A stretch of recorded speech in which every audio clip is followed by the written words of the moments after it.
Pronto. O modelo AK, como a gente já discutiu, é o sucessor do modelo de Herodoma, né? Eles seguem a linha sucessória. A característica típica que dá nome ao modelo é a função de produção com rendimentos constantes do tipo AK, Y igual a AK. Daí o nome do modelo.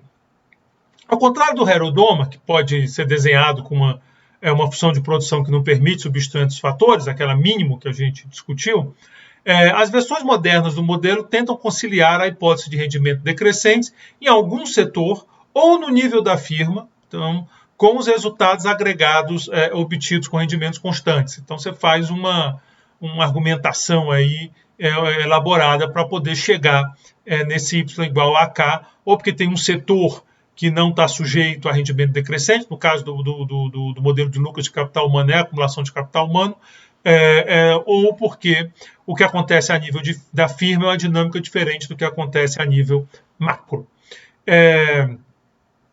Em termos de implicações da dinâmica, a grande diferença, também já falamos disso no último vídeo, entre os modelos AK e neoclássico, é que os primeiros permitem crescimento indefinido por meio de acumulação de algum fator, geralmente capital físico, pode ser capital humano. O modelo neoclássico não permite. Embora tenham implicações diferentes, isso não quer dizer que eles sejam irreconciliáveis. Identificar qual modelo descreve os dados melhor pode ser mais difícil do que parece. Você pode imaginar que é fácil, é só olhar se tiver essa dinâmica de transição, mas nos dados é muito difícil identificar o que está acontecendo. Nós vamos conversar sobre isso mais na frente, mas não é trivial. Bom, a maneira mais comum, mais popular de criar um modelo AK sem abandonar a hipótese de rendimento decrescentes a nível das firmas, o que traria problema com a existência de equilíbrio, é colocar externalidade. Uma maneira que facilita. Frankel, 62, ele usa essa estratégia para formular uma versão do modelo AK com firmas caracterizadas por função de produção Cobb-Douglas. Então, as firmas vão ter função de produção Cobb-Douglas, mas vai acontecer um negócio legal a nível macro. É legal porque nós vamos ver como os parâmetros, em particular como a intensidade da externalidade, pode ou não criar o modelo AK. O que eu vou apresentar aqui é a versão do Aghion e Rhodes para o modelo do Frankel. Está lá no livro deles e eu estou trazendo aqui para vocês. A externalidade não sei se... Bom, mas vai lá, uma variação, é um tipo chamado Learning by Doing. A ideia é que à medida que você vai fazendo um trabalho, você vai ficando melhor nesse trabalho. À medida que você faz, você fica melhor. E a adaptação do argumento é porque você pode dizer que não é exatamente... mas eles lá usam essa expressão, não sou eu que vou discutir. No caso específico aqui, nós vamos fazer a seguinte hipótese. Quanto mais capital tiver no país, ou na região, ou na cidade, no que for meu objeto de interesse, a produtividade do capital vai ser maior. Então, se você abrir sua empresa com certo capital num lugar que não tenha muito capital, meio que pioneiro, para o mesmo nível de capital, você vai ser menos produtivo, você vai ser menos eficiente. E aí tem várias maneiras de justificar isso. Você pode pensar em infraestrutura que já está montada, no caso, quer dizer, você abre uma empresa lá no interior do meu Ceará, eu sou do Ceará, não tem uma infraestrutura, talvez como teria se você abrisse em São Paulo.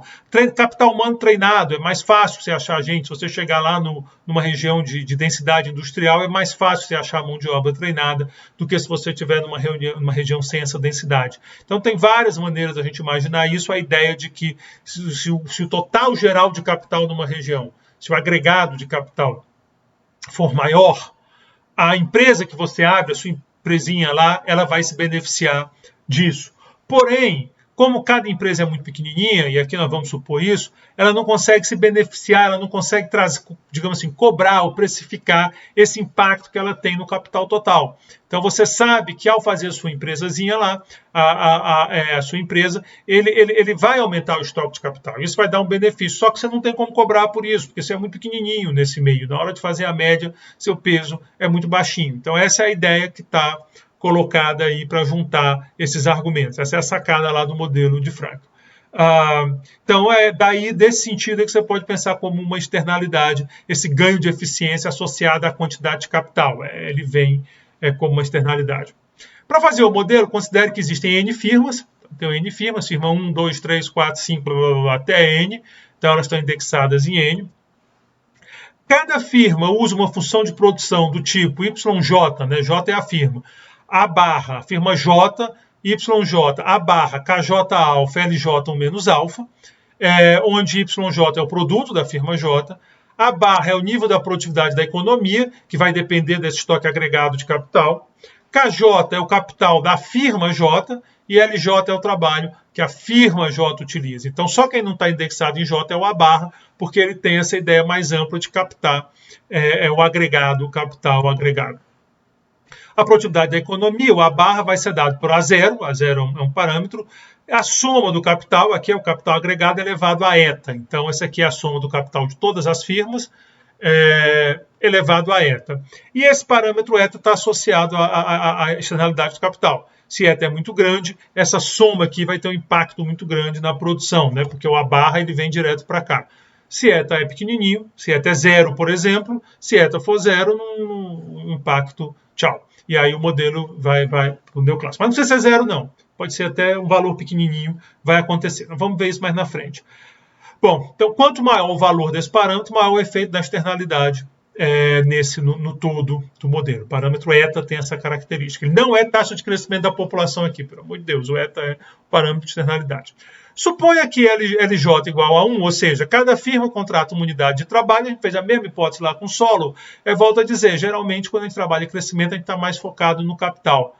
Que seja KJ a soma de todos os capitais, aqui faltou o Kzinho J, desculpa, é soma de J1 aí de Kzinho J, é o estoque de capital agregado, né? E Y igual a soma de YJ, o produto agregado. Então eu tenho K e tenho Y. Como as firmas são idênticas, possuem a mesma função de produção, se você for fazer um equilíbrio, calcular equilíbrio, meio torto aqui. Se você for calcular equilíbrio, todas as firmas vão contratar a mesma quantidade de capital. Né? Porque elas são idênticas, as firmas são idênticas, elas são todas iguais. Que vai ser esses alfazinhos aqui são iguais. Se você quiser fazer uma bagunça danada, faz alfa J. Mas aí eu não vou fazer não.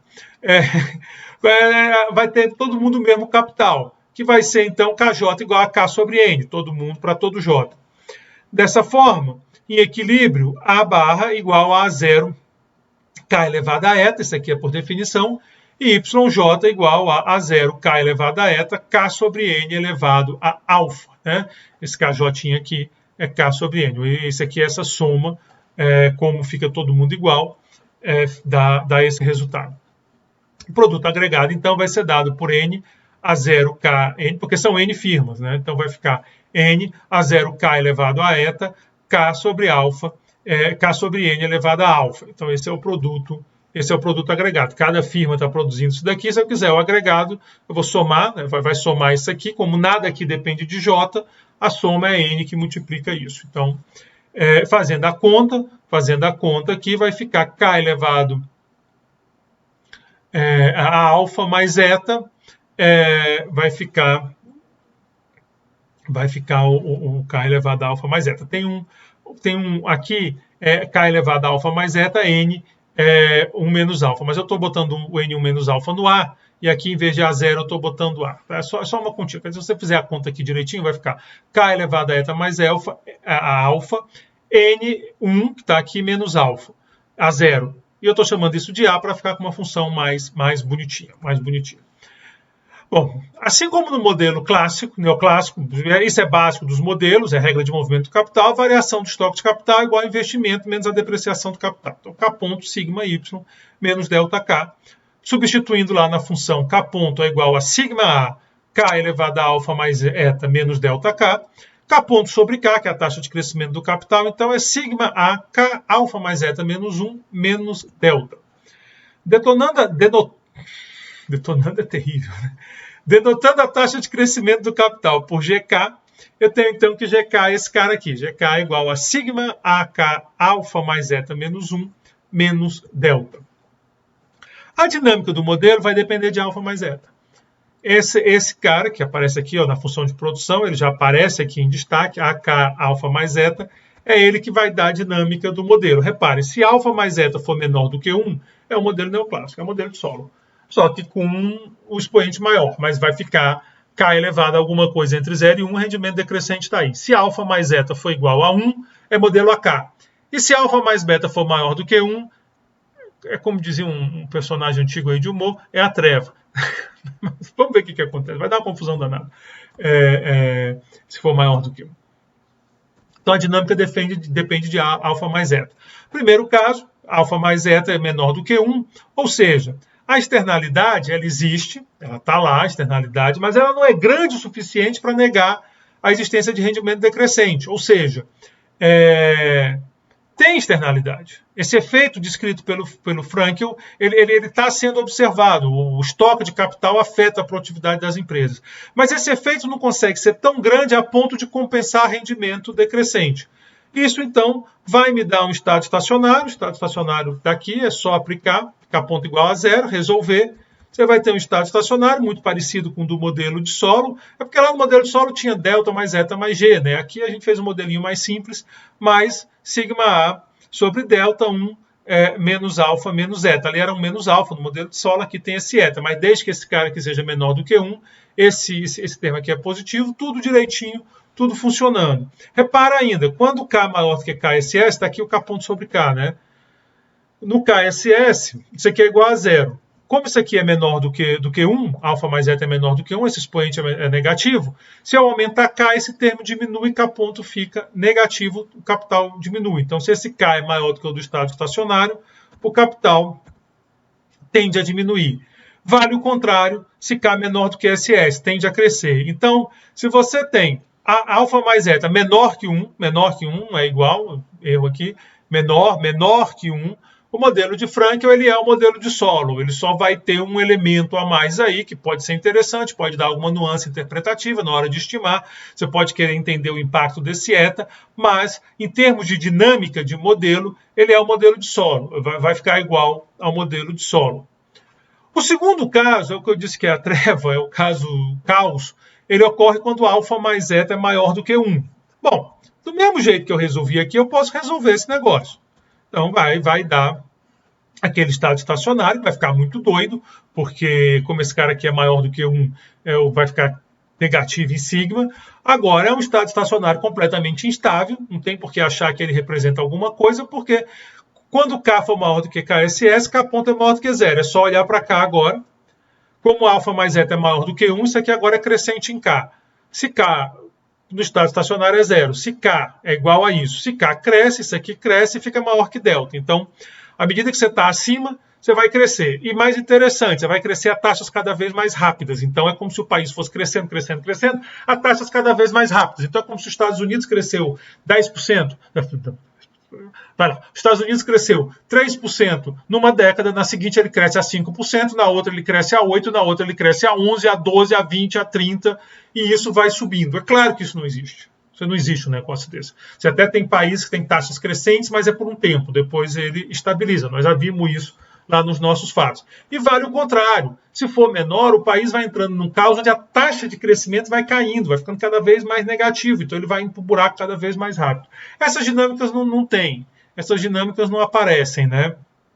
Então, é um modelo muito raro, mas muito raro mesmo, se você for na literatura, você não vai encontrar, isso é uma dinâmica explosiva, que a taxa vai aumentando, aumentando, aumentando, a taxa, a variável, então, aí que vai mesmo. É muito raro você encontrar, tem um modelo ou outro que tenta fazer isso com alguns cuidados, mas é porque é uma dinâmica que não se observa. Na verdade, os países crescem a taxas mais ou menos estáveis,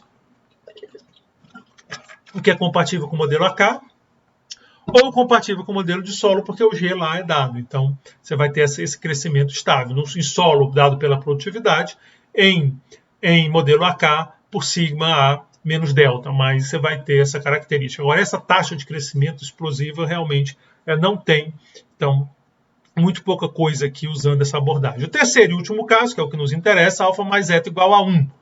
E aí a função vira K, né?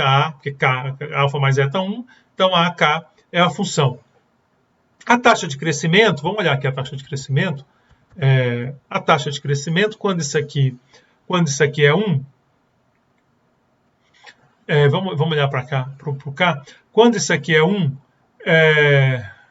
desculpa, aqui. É porque a mãozinha, às vezes eu não vejo onde está a mãozinha.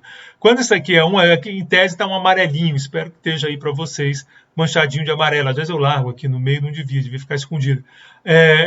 Quando esse cara é 1, o K ponto vai ser sigma A menos sigma AK menos delta K. E o K ponto sobre K, vai ser sigma A menos delta. né? Eu ponto sobre K, esse cara aqui vai ser sigma A menos delta, é só somar alfa mais eta 1 menos 1, 0, esse cara sumiu, sobra sigma A menos delta, que é a taxa de crescimento lá do modelo Herodoma, que nós discutimos lá quando a gente fez a discussão com a mão de obra limitando. Então, é sigma A menos delta a taxa de crescimento. É uma taxa constante, então nós não temos essa trajetória explosiva. Não vai ter estado estacionário, a não ser que, por incrível coincidência, sigma A seja exatamente igual a delta, aí fica estacionado. Alguns chamam essa trajetória onde a taxa de crescimento é constante de caminho de crescimento equilibrado. Então, ele apresenta um caminho de crescimento equilibrado, mas está estacionário. Ele não tem porquê, a não ser numa incrível coincidência de sigma A menos delta igual a zero e a taxa é zero. Senão essa taxa é sempre positiva ou sempre negativa, que é a característica que nós já tínhamos visto lá no Herodoma. Então, se você tem sigma A maior que delta, essa economia cresce, ela pode crescer muito ou pouco, depende aí do valor de sigma A menos delta. Se você tem sigma A menor do que delta, aí você tem um desastre econômico. São aqueles casos de desastre que nós documentamos na primeira unidade, né? Aquelas planícies que o país fica só embaixo, ele não consegue subir, e aí pode ser um caso desse. É claro que aqui é mais drástico, porque ele está caindo no tempo, mas é esse tipo de situação que vai caracterizar esse quadro aqui. Então, esse é o modelo de Frankl, e a gente vê como é que ele conversa, né? Aquilo que eu falei com vocês, ele conversa, bem ou mal. Aqui é uma discussão do tamanho de eta. Você pode chegar numa dinâmica neoclássica ou numa dinâmica K, simplesmente discutindo o tamanho de eta aqui dentro. E como é que estima isso? É difícil estimar a externalidade. Externalidade é fácil conceituar, mas muito difícil de estimar.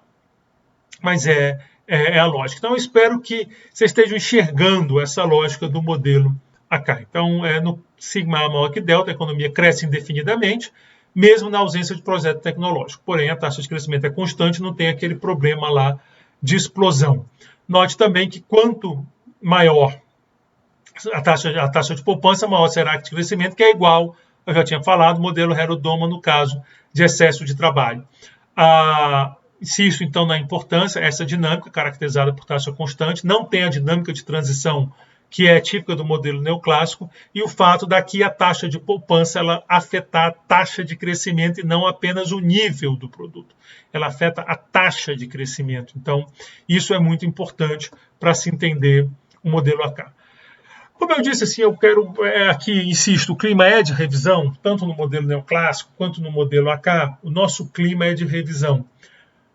Mas eu quero muito que fique isso na cabeça de vocês, essa diferença do crescimento via acumulação, modelo AK, do crescimento via produtividade, modelo neoclássico. Isso é importante para entender as construções que nós vamos fazer lá na frente, não só nesse curso, para entender as construções que envolvem crescimento econômico. E aí tem esse exemplo, eu gosto desse exemplo, é um exemplo bacaninha, porque eu acho que fica um pouco clara essa questão da acumulação, de como é que o modelo AK funciona. E traz um assunto que é extremamente relevante em nossos dias, que é a questão ambiental, né? A questão ambiental, o crescimento tem que conversar com a questão ambiental, afinal de contas, ou não é um limitante para o crescimento? Quer dizer, é possível continuar crescendo, é possível que o século XXI repita a experiência de crescimento do século XX, onde você tem crescimento em vários países, claro que com intensidade diferente, e houve esse aumento da melhora do padrão de vida, ou não dá? Ou você vai esbarrar num limite natural? Essa é uma questão que assombra a humanidade há séculos. Você pega Malthus, era isso, lá quando Malthus dizia, olha, a população cresce muito rápido, os alimentos não acompanham, vai dar problema. Você não vai conseguir sustentar o crescimento. Para nossa sorte, a previsão de Malthus não deu certo. A gente teve um boom tecnológico gigantesco na sequência com a Revolução Industrial, e agora nós estamos nessa Revolução na quarta, né, com tecnologia da informação, etc. Mas a questão reaparece. Quer dizer, nós temos a natureza nos permite, nós temos recursos para manter o crescimento. E esse exemplo vai te mostrar que se o mundo é um mundo sem crescimento de produtividade, isso pode ser um caos, essa questão dos recursos naturais. É claro que isso aqui é para entender a dinâmica, depois, também está no livro do Aghion e do Holtz, e eles depois mesmo corrigem o modelo com progresso técnico, o resultado muda. Aqui esse curso não é um curso da área de meio ambiente. Aliás, nós temos aqui no departamento essa área muito bem desenvolvida e está cheio de professor aí, para quem quiser estudar essa questão ambiental, que eu digo é bem interessante, eu acho que é um desafio acadêmico, para quem quer ficar na academia, e é profissional, porque é uma questão cada vez mais economistas vão ter que se manifestar em relação a isso. Afinal de contas, nós estudamos como usar, alocar os recursos. Nós estamos falando de um problema típico de alocação de recursos. Então, é uma área bacana e tal. Eu não vou aprofundar muito, porque não é a pegada do curso. Quem sabe um dia eu convenço lá o pessoal, falo com o Jorge, e a gente mostra um curso aí puxando para meio ambiente. Sozinho eu não dou conta, alguém vai ter que me ajudar, porque não é uma área que eu domino. Bom, então a ideia é fazer... pegar essa ideia de preservar o meio ambiente, o uso dos recursos naturais, na presença de um recurso natural exaurível. Então, a minha pegada aqui é que eu vou ter um recurso natural que é exaurível, ele acaba. Ele vai acabar em algum momento, se você ficar usando o recurso, ele acaba. E aí nós vamos ver que aquele crescimento indefinido que nós encontramos com o modelo AK, mesmo na ausência de ganhos de produtividade, você consegue crescer, vai para o espaço. Aquele resultado vai ser muito comprometido com essa hipótese de recurso natural exaurível. Só essa hipótese que nós vamos acrescentar. Não é uma hipótese absurda, a gente sabe que existem sim esse tipo de recurso natural. Vamos lá. Seguindo o Aghion e Holtz, de novo foi o livro que eu peguei o exemplo, a gente começou com a Acemoglu na unidade anterior, agora estamos usando mais o do Aghion. São os dois livros de crescimento que eu recomendo aí para todo mundo que quiser aprofundar no tema. O livro do Acemoglu e o livro do Aghion Holtz. Então, segundo isso, considere uma função de produção que é AK, então y igual a AK, mas tem esse R elevado a φ aí. E esse R elevado a φ é o fluxo de um recurso natural não renovável utilizado na produção. E φ é maior que zero. Φ é maior que zero, por hipótese. Então, você tem um recurso natural, você vai puxando dele, você vai tendo esse fluxo, que ele é utilizado na produção, mas ele não renova. Supõe que S é o estoque desse recurso natural. Então, eu tenho um estoque S, a cada período eu tiro R. Se você quiser pensar petróleo, por exemplo, eu não vou entrar na discussão quanto vai durar petróleo. Tá? Não dá para... isso aí deixa geólogo, esse pessoal. Mas vamos pegar só para ter um exemplo, só para a coisa ficar concreta. Então, supõe que você tem essa quantidade limitada de petróleo, S. Essa é a quantidade limitada de petróleo que você tem. A cada período você está tirando R de petróleo e usando isso na produção. Então você pega esse petróleo ou esse minério, seja lá o que for, o importante para mim aqui é que seja exaurível. Você está tirando essa quantidade e levando para a produção. Ou seja, o estoque está variando, o estoque está caindo, S ponto, está aqui meu pontinho em cima do S, ficou miudinho, mas é um ponto, ele é menos R.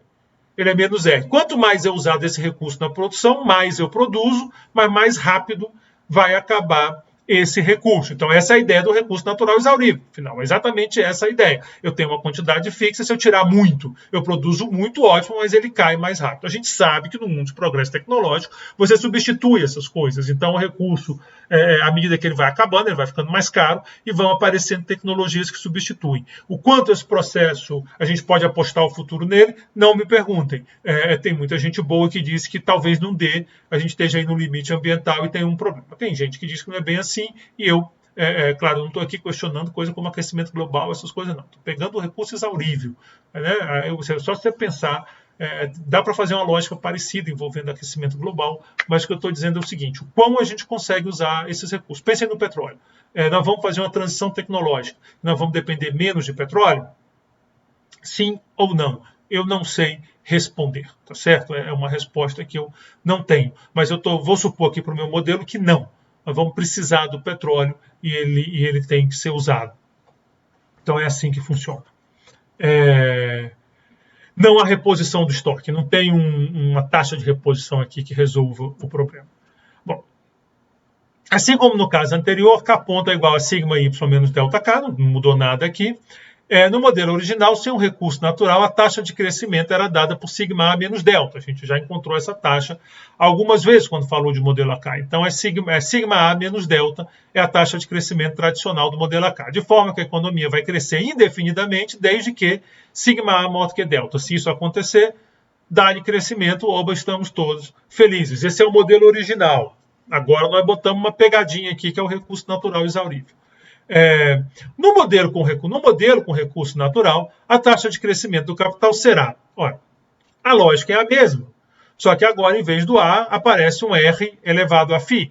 É a mesma lógica que nós usamos lá. K ponto é igual a sigma AKR φ menos delta K. Divide tudo por K, vai ficar sigma AR φ menos delta. Então, esse aqui é a taxa de crescimento do capital, que é o K ponto sobre K.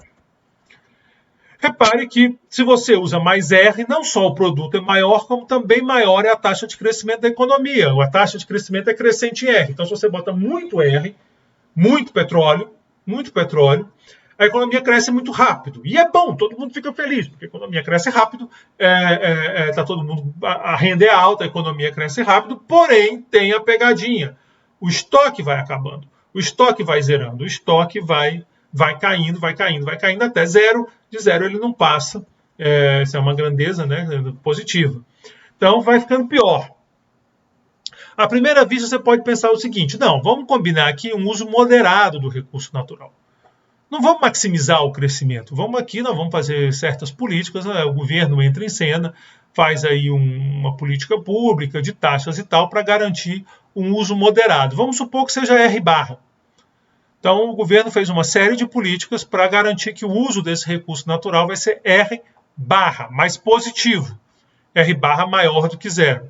Se isso acontecer, a taxa vai ser constante, a taxa de crescimento da economia vai ser constante e positiva,